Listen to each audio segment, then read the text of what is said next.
এখানে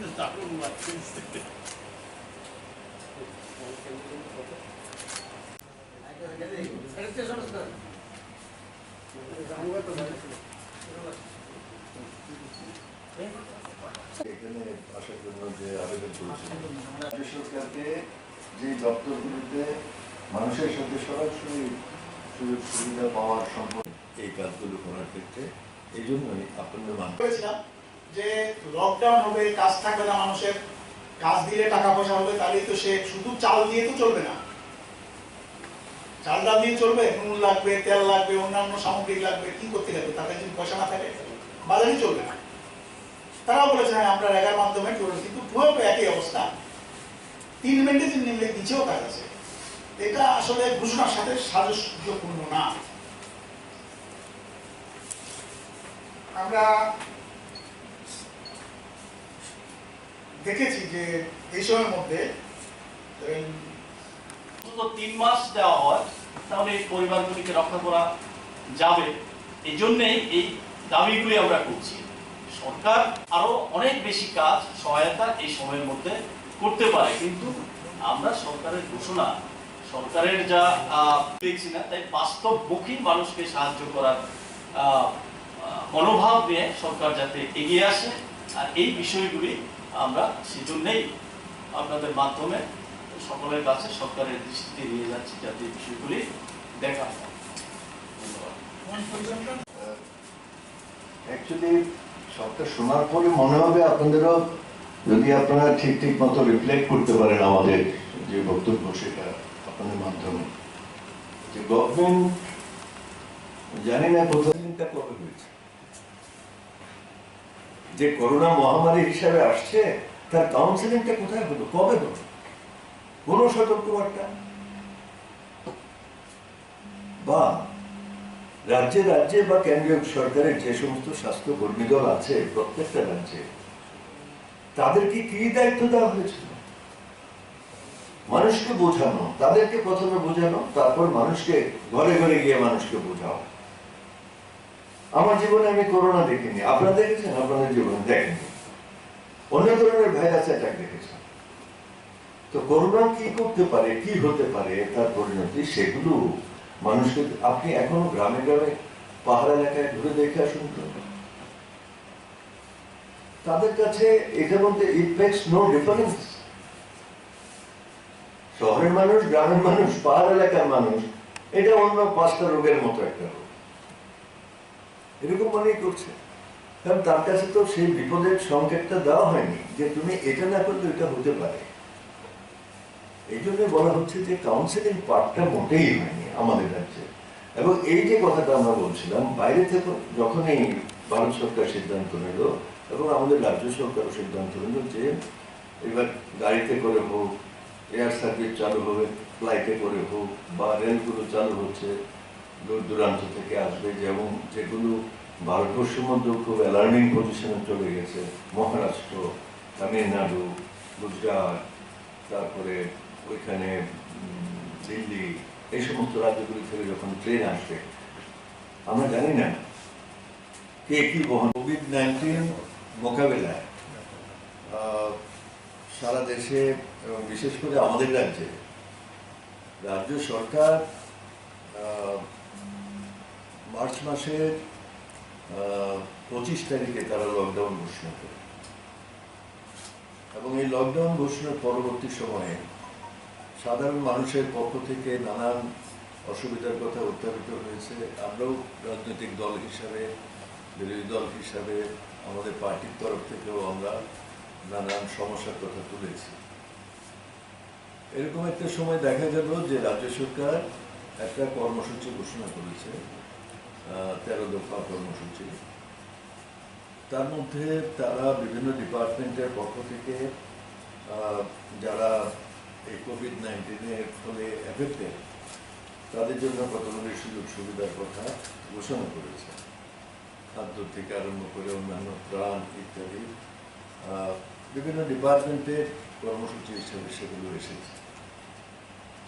তারপর আপনারা জানেন যে সর্বদলীয় বৈঠক হয়েছে, রাজনৈতিক দলগুলো সবাই ছিল সেখানেও রাজনৈতিক দলগুলোর পক্ষ থেকে নানান সমস্যার কথা তোলা হয়েছে।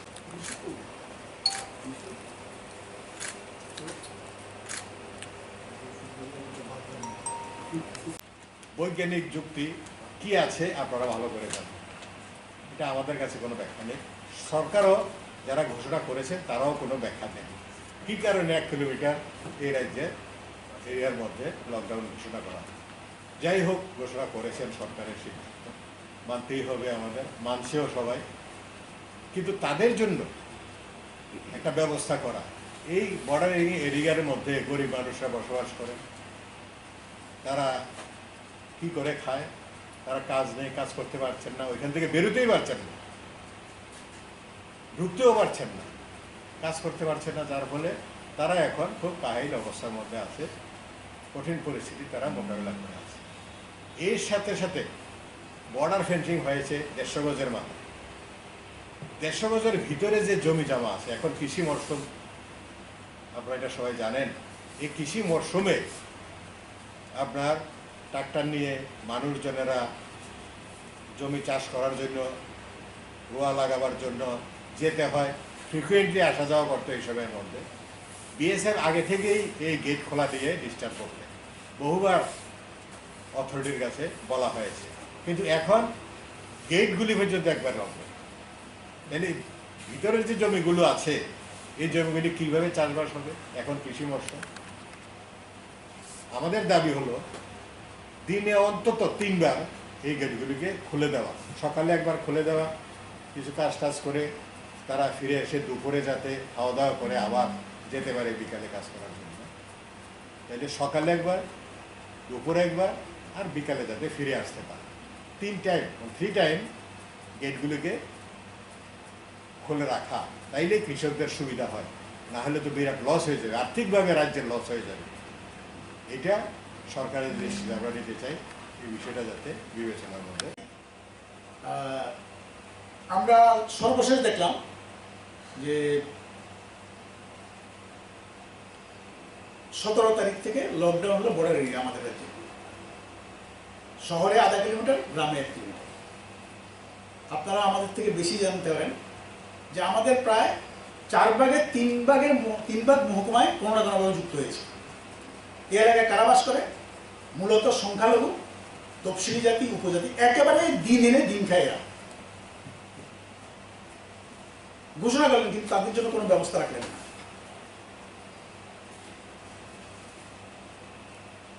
আমরা এদের জন্য বলছি যে সরকার করেনি ঠিক আছে, এখন আমরা দাবি করছি যে ওনাদের প্রতিজনকে 10 কেজি এবং 7,500 টাকা পরিবারকে আগামী 3 মাস তার দেওয়ার জন্য ব্যবস্থা করছি। অন্য বিষয়ে বর্ডার এলাকা আছে, আমাদের মাননীয় এমএলএ সুদলবাবু বলবেন,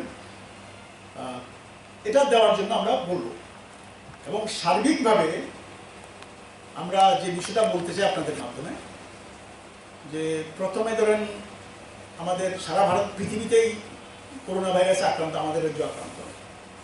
প্রথমে আমাদের সরকারও বলার চেষ্টা করে আমরা খুব বেশি হবে না, আমরা খুব ভালো ব্যবস্থা নিয়েছি। এখন কিন্তু প্রতিদিন বাড়ছে, রোগ হবে, তার জন্য ব্যবস্থা নেওয়ার জন্য দাবি করছি। সবটা নিচ্ছেন তারা না। যেমন আমরা বলেছি যে টেস্ট বাড়ানোর ব্যবস্থা করেন।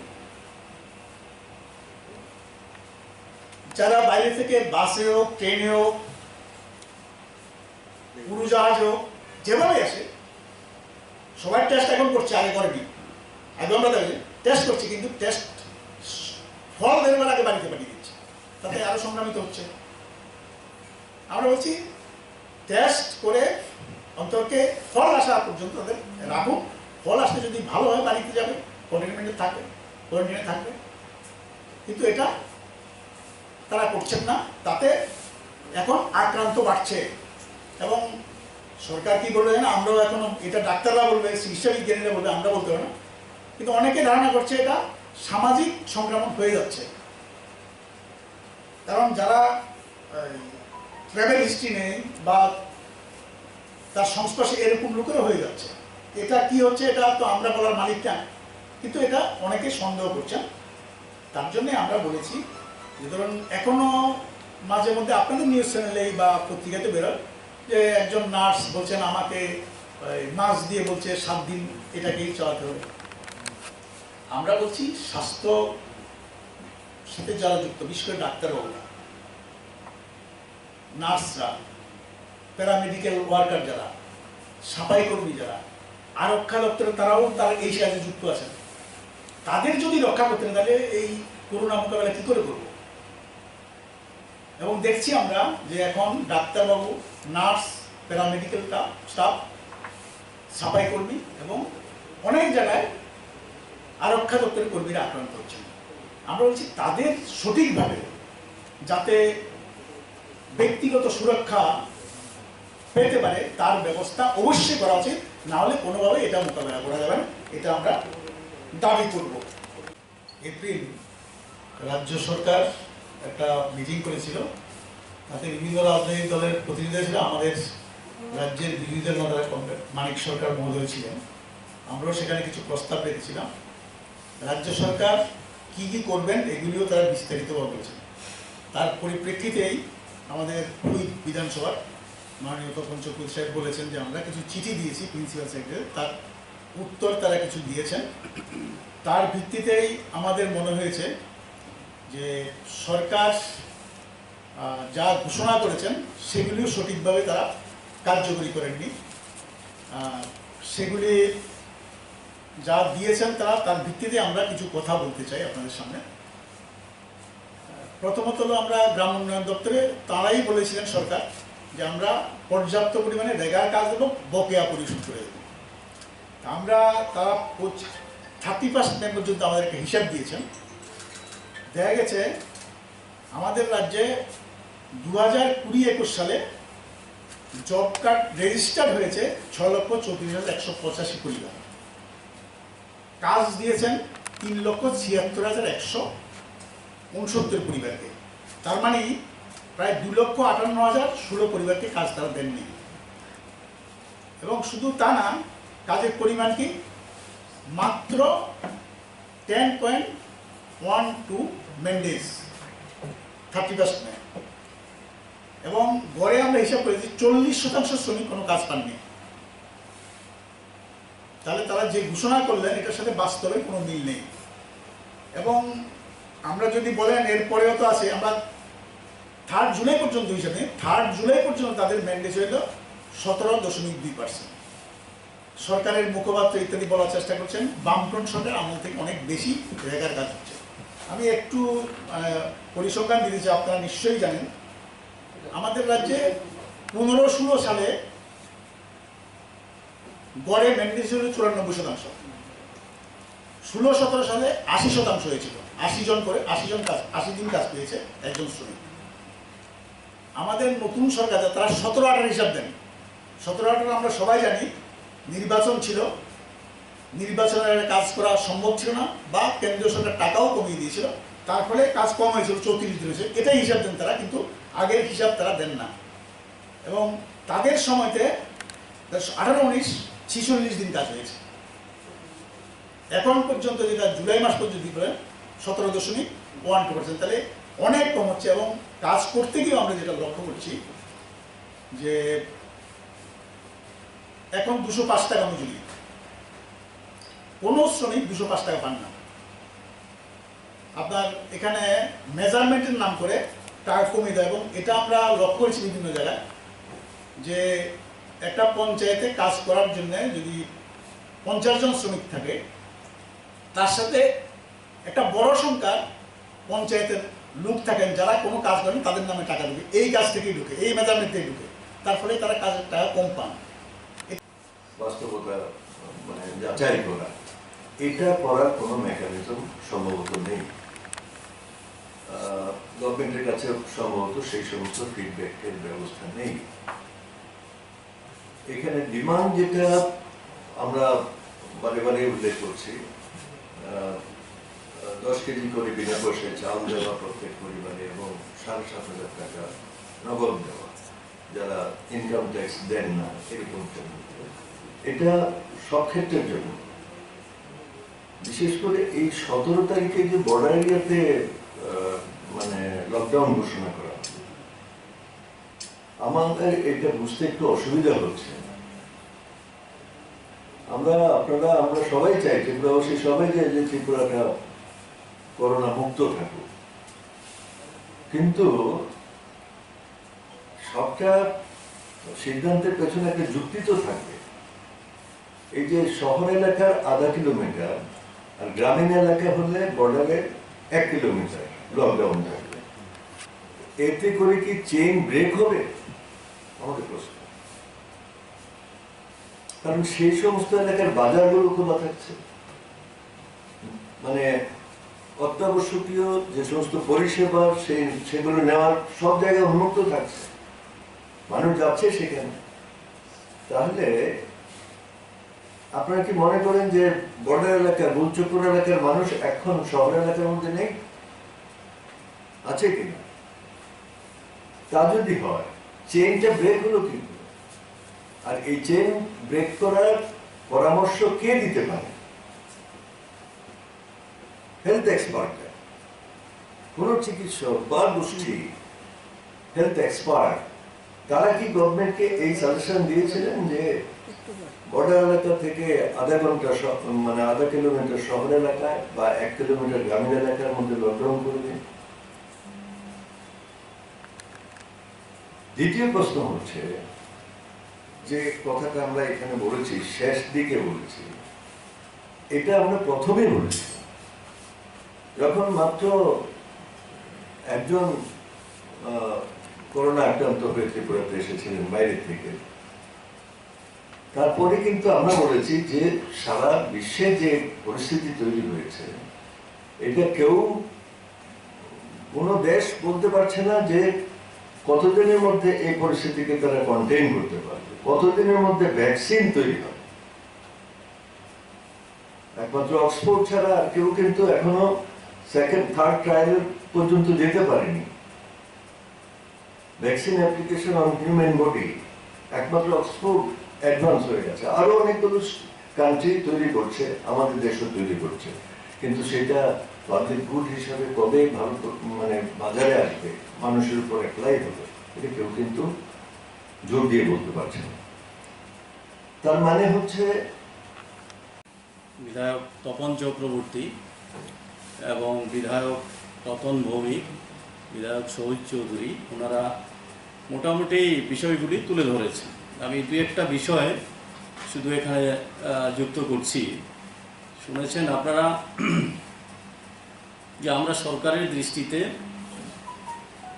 8টা ডিপার্টমেন্টে 27শে মে চিঠি দেওয়া হয়েছিল, তার উত্তর সর্বশেষ এসেছে 15ই জুলাই। তার ভিত্তিতে যা পাওয়া হয়েছে সেগুলির উপরে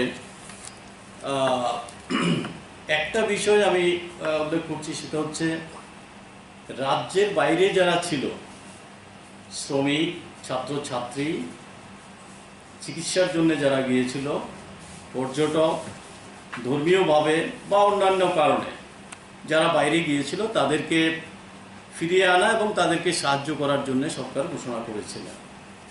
সেই মতো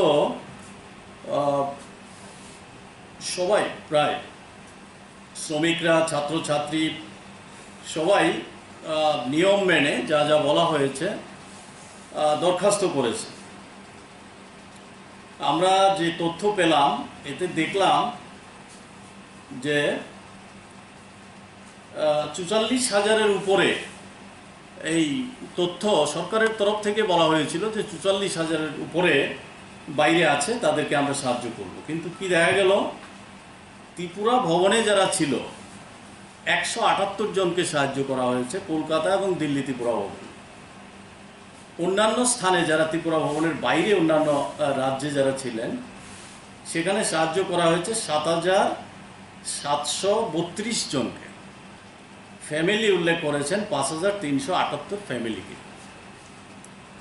তারপরে এই 44,000-এর উপরে যেখানে বলা হলো মাত্র 7,732 জনকে সাহায্য করা হয়েছে, বাকিরা সাহায্য পায়নি। অনেক চেষ্টা করেছে, এই সাহায্য পাওয়ার জন্যে বারবার চেষ্টা করেছেন, কর্মহীন হয়ে এমন অবস্থা হয়েছে।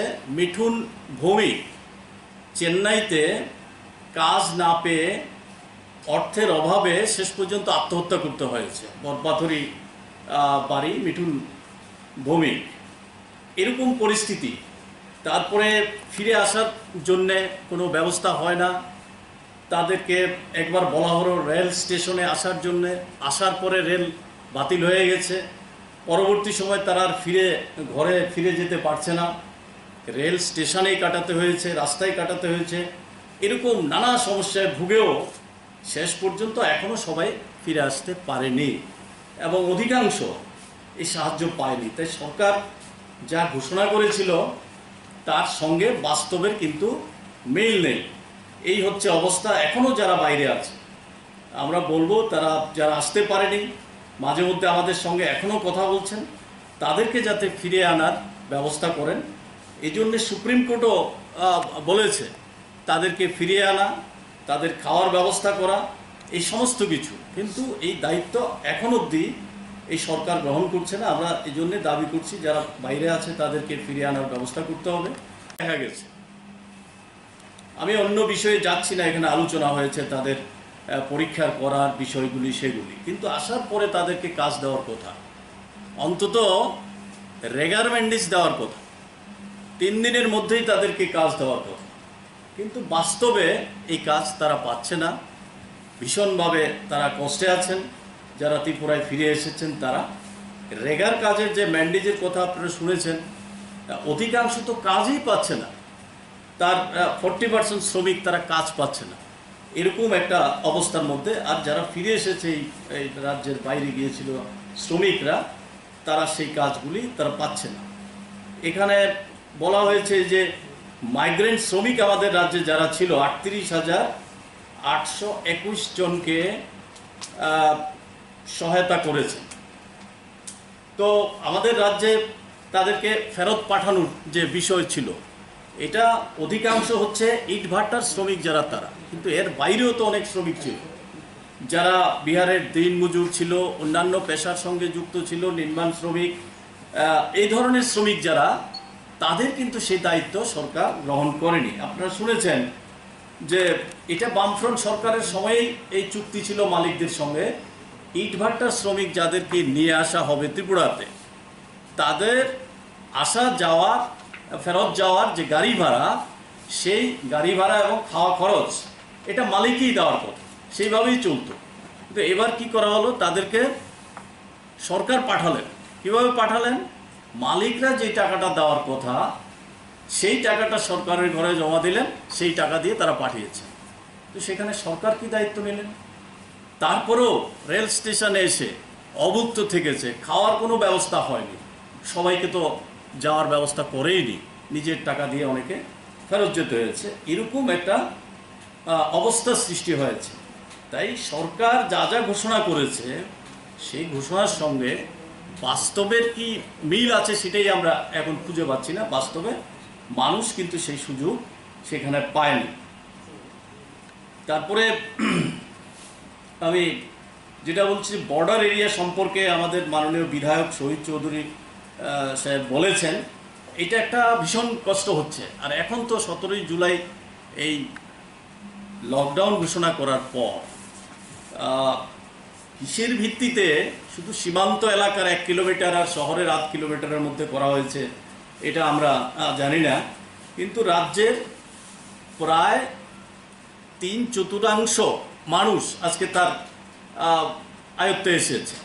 সবচেয়ে বেশি ক্ষতিগ্রস্ত হচ্ছে এই সীমান্তবর্তী গরিব মানুষ যারা নানা পেশার সঙ্গে যুক্ত, কৃষক, কৃষি শ্রমিক, দিনমজুর, ছোট দোকানদার, নানা পেশায় যারা যুক্ত, তারা আজকে ভয়ঙ্কর অসুবিধার মধ্যে আছে। তাদেরকে কোনো রকমের সহায়তা ছাড়া, সরকারি সহায়তা ছাড়া তাদেরকে এই লকডাউনের মধ্যে ফেলে দেওয়া হয়েছে। এতে ভীষণভাবে তারা আজকে অভুক্ত অবস্থায় দিন কাটাতে হচ্ছে। এই অবস্থা তাদের হচ্ছে। কন্টেনমেন্ট জোন যেখানে 70টার মতো করা হয়েছে, আরও বেশি সমস্যা হচ্ছে। 28 দিন থাকতে হচ্ছে তারা সেখানে, তার ভেতরে অন্যরা আসতে পারে না, তারা বাইরে যেতে পারে।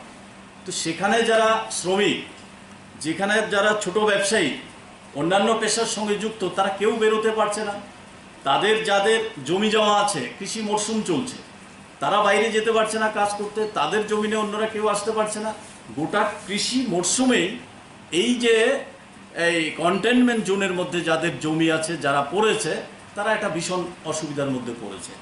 এই অসুবিধা থেকে রক্ষা করার জন্য সরকার কোনো রকমের দায়িত্ব নিচ্ছে না, সরকার এটাতে উদাসীনভাবে চলছে। যে বিষয়টা বলতে চাই সেটা হলো শ্রমিকদের সম্পর্কে। নির্মাণ শ্রমিক, আমরা এটা সবাই জানি, আমাদের রাজ্যের মধ্যে নির্মাণ কাজে বহু শ্রমিক যুক্ত আছে। তারা একটা ঘোষণা করেছেন এই নির্মাণ শ্রমিকদের সাহায্য করবে, আর্থিক সাহায্য করবে। কিন্তু আমরা যে চিঠি দিয়েছিলাম দপ্তরগুলোর কাছে, লেবার ডিপার্টমেন্ট থেকে যা উত্তর এসেছে, 33,200 শ্রমিককে তারা সাহায্য দিয়েছে 1,000 টাকা করে।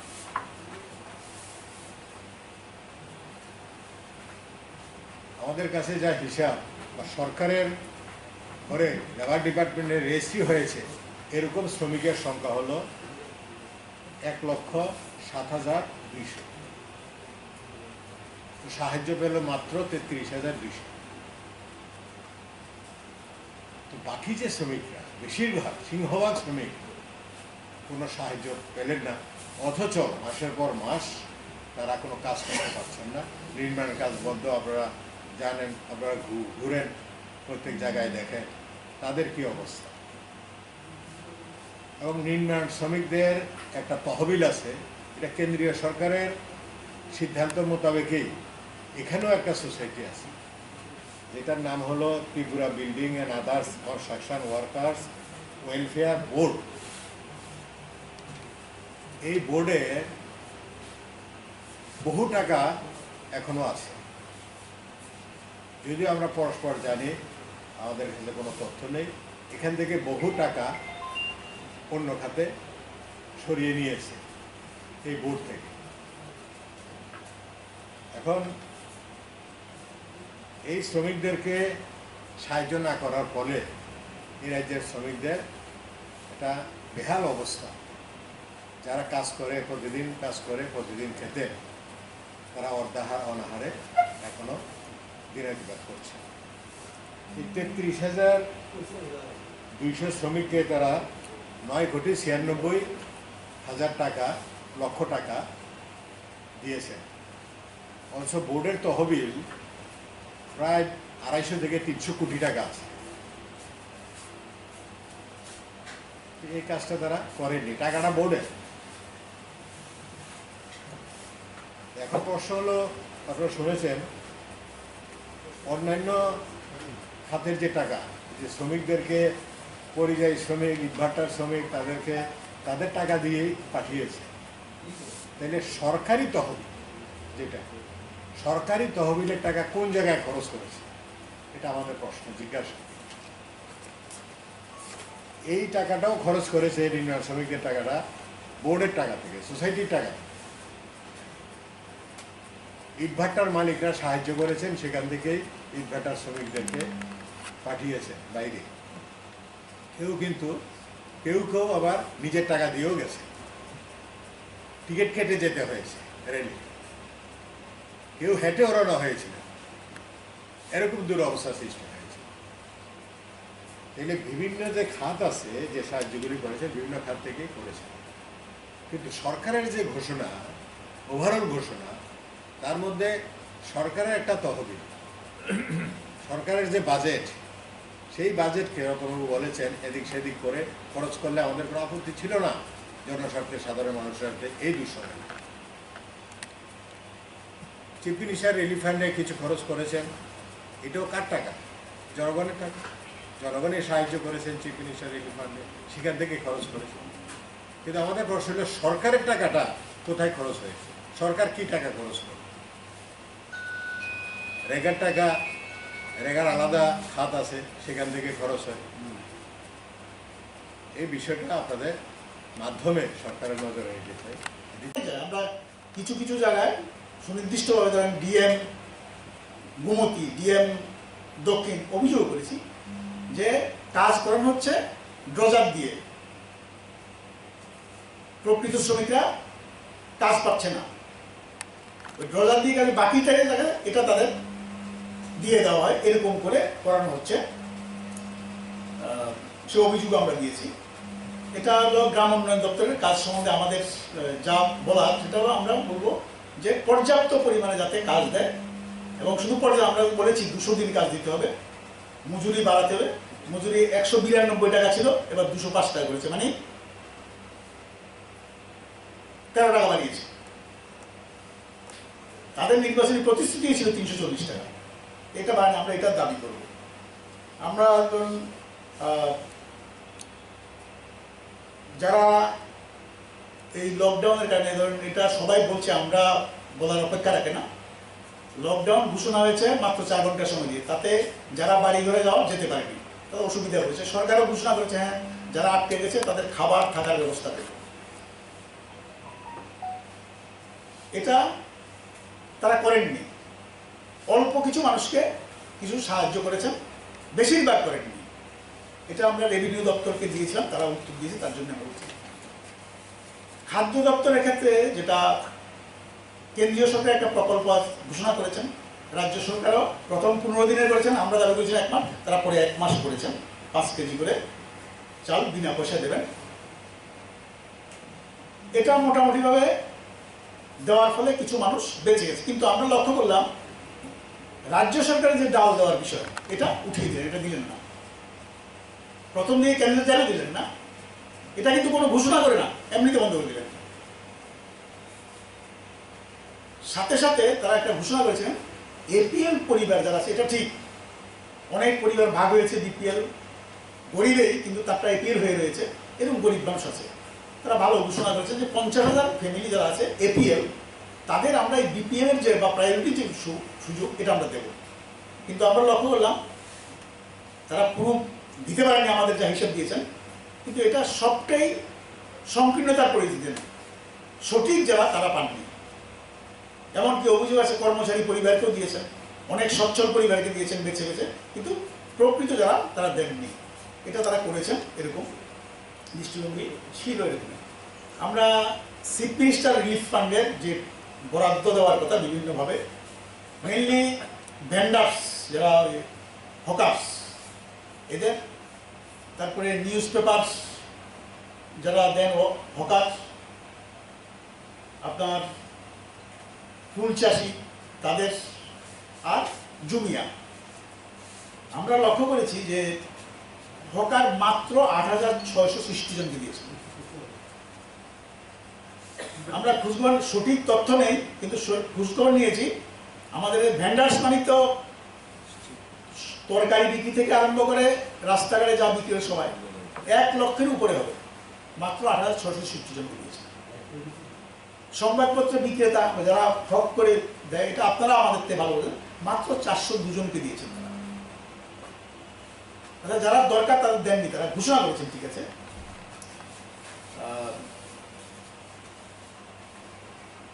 আপনার টুয়েপের কাজ,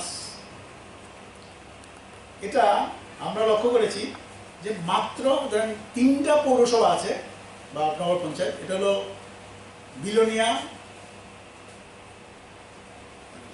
পানিসাগর, জিরানি, 3 ব্যান্ডেজের কম হয়েছে।